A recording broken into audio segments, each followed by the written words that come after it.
added takeaways from Week 13. We got to start with this Pitt Georgia Tech game.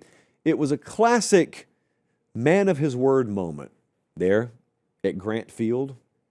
Not by Brent Key. Brent Key, a man of his word, no doubt. But Pat Narduzzi told you that the Notre Dame game was not must win. And he said that the Georgia Tech game was must win. And, buddy, they played like it. I hated this matchup for Georgia Tech. We put this game at a 10 on the upset alert concern meter the other day. Georgia Tech had 3 turnovers on downs. They had 2 more interceptions. At the end of the first quarter, it was 21-0. And Pitt had a 176-21 total yardage advantage. And Pitt is now responsible, not solely responsible, but primarily responsible for the complete and utter mess that is the ACC.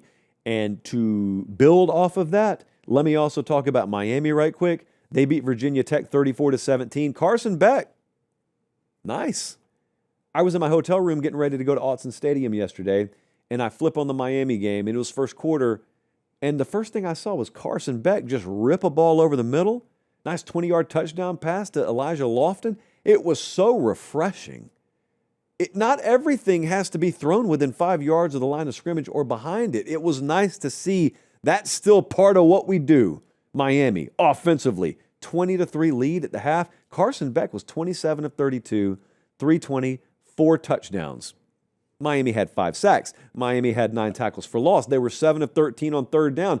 They came up there prepared and ready to win, and they took care of business. You remember what the fear was back in July, don't you? It was 100 degrees outside, but we were looking at the calendar, and we were saying, hold up a second.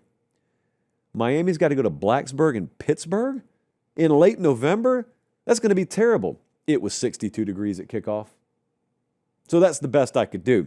Now, that's where the good news ends, because it is my unfortunate duty to report to you that Miami, although favored by 6.5, will play at Pittsburgh this Saturday at high noon with a kickoff temperature of 33 degrees. I can picture it now. You got to overcome it. You just got to sack up and overcome it. Utah, I don't know how this happened. I got no clue. I thought we were well on our way to making this the Sarah McLachlan special, but then I watched another game. First off, did you see it? Did you see Utah, Kansas State? If you didn't, wow. You're going to have some free time this week. It's a short week. A lot of you are going to be traveling. A lot of you are going to have some downtime, especially if the family's coming to your house. If you have like a spare 20 minutes, go find the condensed version of this game on YouTube and watch it. Here's what wasn't enough to win this game. Okay, Kansas State had 47 points. That wasn't enough. They had, I kid you not, 472 yards, wait for it, rushing. 472 on the ground in a losing effort. They had runs. Jesse, hold on, I got to pull this up right quick. I forgot to write all these down. This is one of the most insane things you will ever hear me say. Kansas State in a loss had runs of 44, 37, 66, 33, 58, 80, 33, and 24. And they lost the game. Utah found a way, I guess is the best compliment I can pay, and they needed half 100. They found a way. They dropped a little in the AP poll, but they're still 9-2. They're going to be right up there in the playoff rankings, and they've got Kansas at Kansas to end the season. This is the most mind-boggling statistic I've ever seen. I don't think Alabama's run for 472 yards in the past month. Kansas State did it in one afternoon and lost. And then I thought Chris Kleiman cried at the press conference afterwards. I did too, for different reasons. I did too. Brigham Young won. Hey, wait just a second. Appreciate you guys watching. Most of you are subscribed. If you're not, please do so. It's free. It helps us keep the show free, and that's how we do college football year-round. All right, back to the video. I can count on them. Look, everyone was talking. Everyone was saying, that trip to Cincinnati, y'all got to play in Cincinnati at night. And Brigham Young was like, yeah, they got to play us, though. And they won 26-14. They again went on the road and won the turnover battle. And they again outrushed an opponent significantly, 265-87. It's Texas Tech. It's Brigham Young. This Saturday, they don't play each other. This Saturday, last games of the regular season, they're both 3-possession favorites. I think Texas Tech's favored by 3 touchdowns, Brigham Young by like 18.5. And if they win those games, they're headed to Arlington. They're headed to the Big 12 championship game. Odds to make the college football playoff. Texas Tech, overwhelming favorite to make it. Brigham Young plus 205. Now, think this through with me, because I'm going to be really interested to see how those odds change if they win Saturday.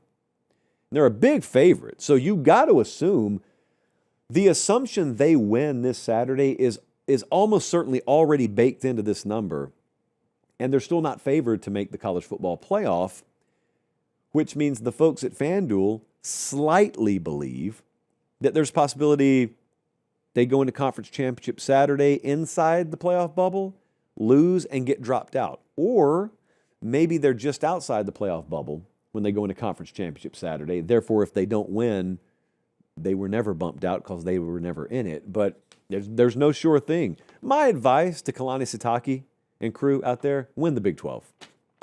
And that'd mess some things up for someone else too, because I don't think Texas Tech has fallen out. Like, they're going to make it even if they lose the Big 12 championship game. So, yeah, is it going to be a 1-bid league or a 2-bid league? That's still up in the air. Vandy just smoked Kentucky. There was a splattering in Nashville last night. Never a doubt. Never a doubt.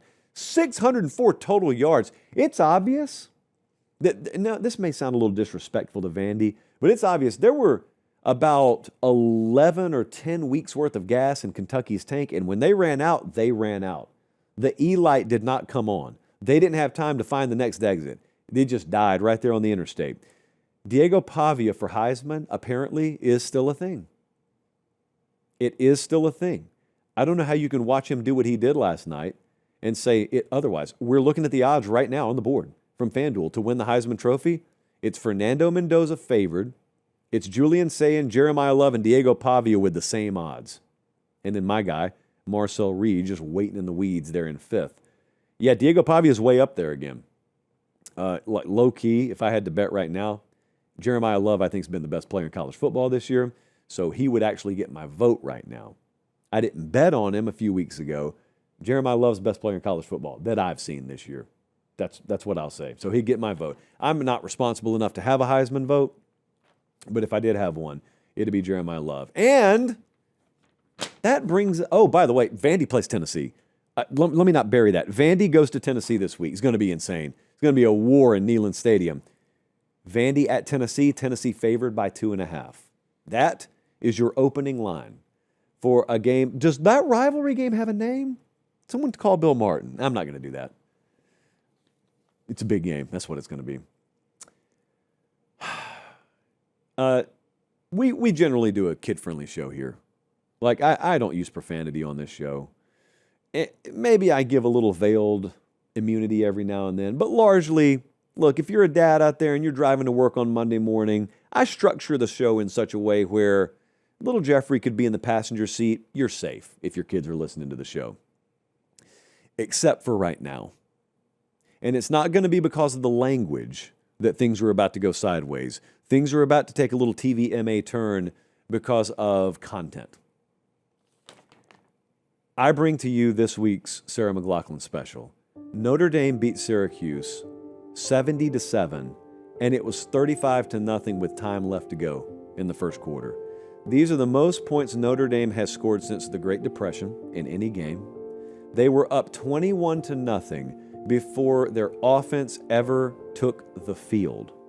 Syracuse somehow had an edge in total first downs in this game. They had more passing yards in this game, and they lost by 63.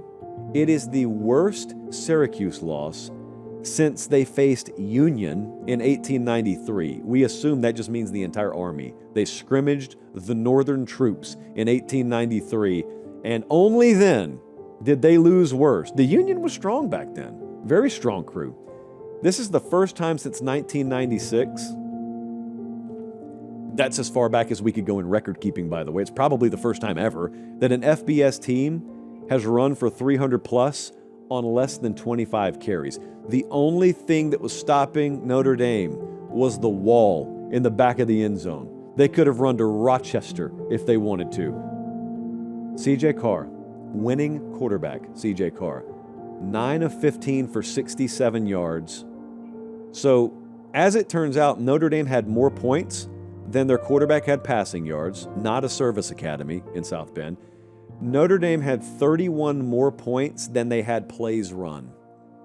It's the most inexplicable, unimaginable TVMA Sarah McLachlan special of the modern era. 70-7, prayers for everyone dressed in orange. Just let the music cook. All you can do is pray for those kids. That is someone's child out there wearing a Syracuse uniform. Terrible.